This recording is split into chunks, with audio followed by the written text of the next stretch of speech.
Whatever. Hi Playmates, how are you? The long-awaited Bloody Rhapsody update is here!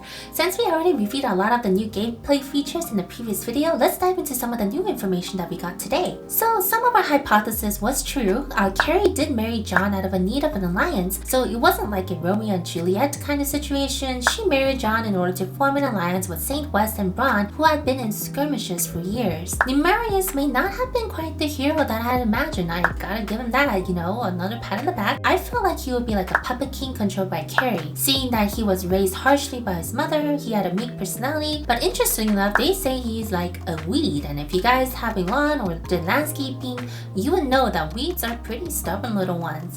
This means that despite his feminine demeanor, he has a tough side to him, kind of like Bathory, whom he really resembles. This leads me again to the interesting proposition of her rebellion. Was it for Bronn, for Saint West, or for Nemarius, or for all? I think we can safely assume that the assassination attempt on Raquel when he was young was something that Carrie had started. The one where Raquel, witnessed the death of the servant that raised him, that changed his personality. It may have been good timing with the death of the emperor and with with Raquel being gone to have the coup, but then again, rebellion on this scale would have been in the works for a long time. You don't just decide one day, oh yeah, I think I should kill the king, who wants to join me? And everybody's like, oh yeah, that sounds like a good idea, and they just go for it. I mean, that just doesn't happen. It could have been for Bronn because we are now clear that Carrie married John for an alliance because she loved her people. It could have been for, Saint West because as you see King John's description, he had no qualms about status, and Emma obviously had no status except for that she was related to Baelish, who also didn't have quite a good background either. So with John favoring Raquel, getting rid of him and putting Nemarius on the throne could be a way to protect the royal bloodline without quote-unquote half-bloods, as you may say, as Carrie is also from royalty as well. She may not have wanted to risk the taint of the alliance that she had created between Bronn and Saint West by having Raquel become the new king. Speaking of Raquel, I think something that Raquel and Ramj are in a relationship, but I kind of highly doubt that it goes beyond a really close brotherhood or best buds considering the game's origin. Now there's always an attraction because they both suffer a relationship with their other siblings and have deep family issues, and some that's really deep family issues.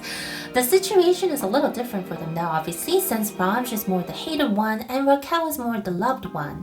One of the key heroes in this chapter also I think will be Sir Khan, obviously because he was in the trailer, but now that the Dragon Clan will be more involved, he may be a member of the Dragon Watchers, hence he's wearing the same outfit as Zara did, but because his goal is to revive the Dragon Clan, his interest in Xion is probably only going to intensify as his desire to collect the relics are going to skyrocket to achieve his goal to become the new king of the Dragon Clan and take over the whole of Exos and blah blah blah blah blah. I think in the end, there will be a dynamic where through Ramj, Raquel will become not the king of Saint West, but the next emperor. Let's just try to get back to it. So the X-Struck was actually built as a celebratory thing of the winner of the Zenbunster who will become the emperor of the 7 different nations that was formed after the 7 heroes defeated the Dragon King Akor after he went mad.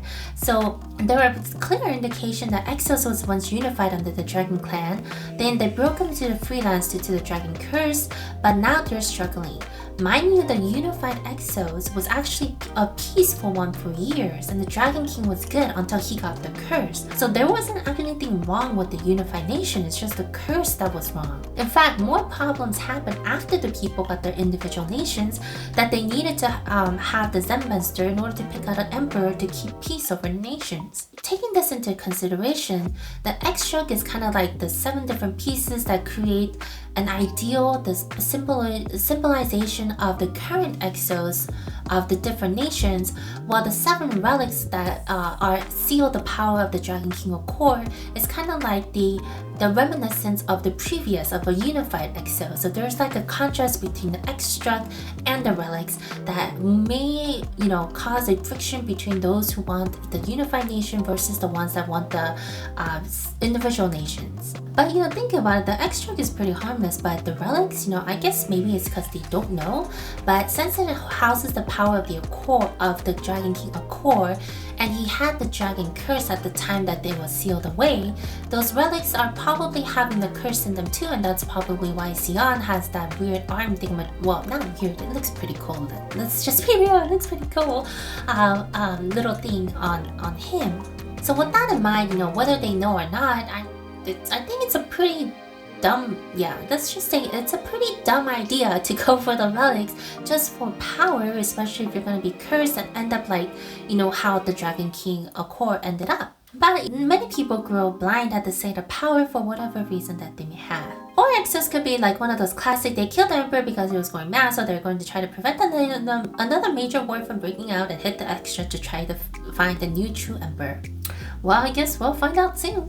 With the story aside, I'm a little disappointed in the Soul Fate cores, not because the boost itself is bad. I mean, 70% increase for the attack, defense, and health is really no joke. But I'm not sure exactly how much of a difference this will actually make. She looks adorable and she reminds me of Fairy Tale Tenebria, who happened to come out around the same time that she was announced, by the way. So I'm just gonna wait and see how she does and get her, because obviously it just takes some little quests to do, so a little bit more gameplay, and she's technically a free fate core. I think we haven't looked at the quest yet, so let's see how that goes. And who knew that was Baelish? I thought it might be like Cernado or something, but no, it was Baelish.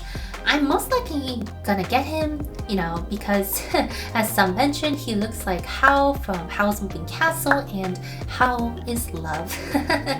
Not to mention, when I redid the Fate Core sharing guide, some event Fate Cores actually have some good enhancements once you enhance them, even better than some of the black and gold Fate Cores. Well, that's it for me today, guys. It's been a long week, so this update is gonna give me a good cheering up. Let me know what you're most excited about in the comments below.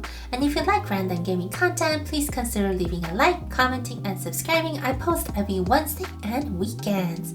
Thank you all so much for watching. Stay safe and take care.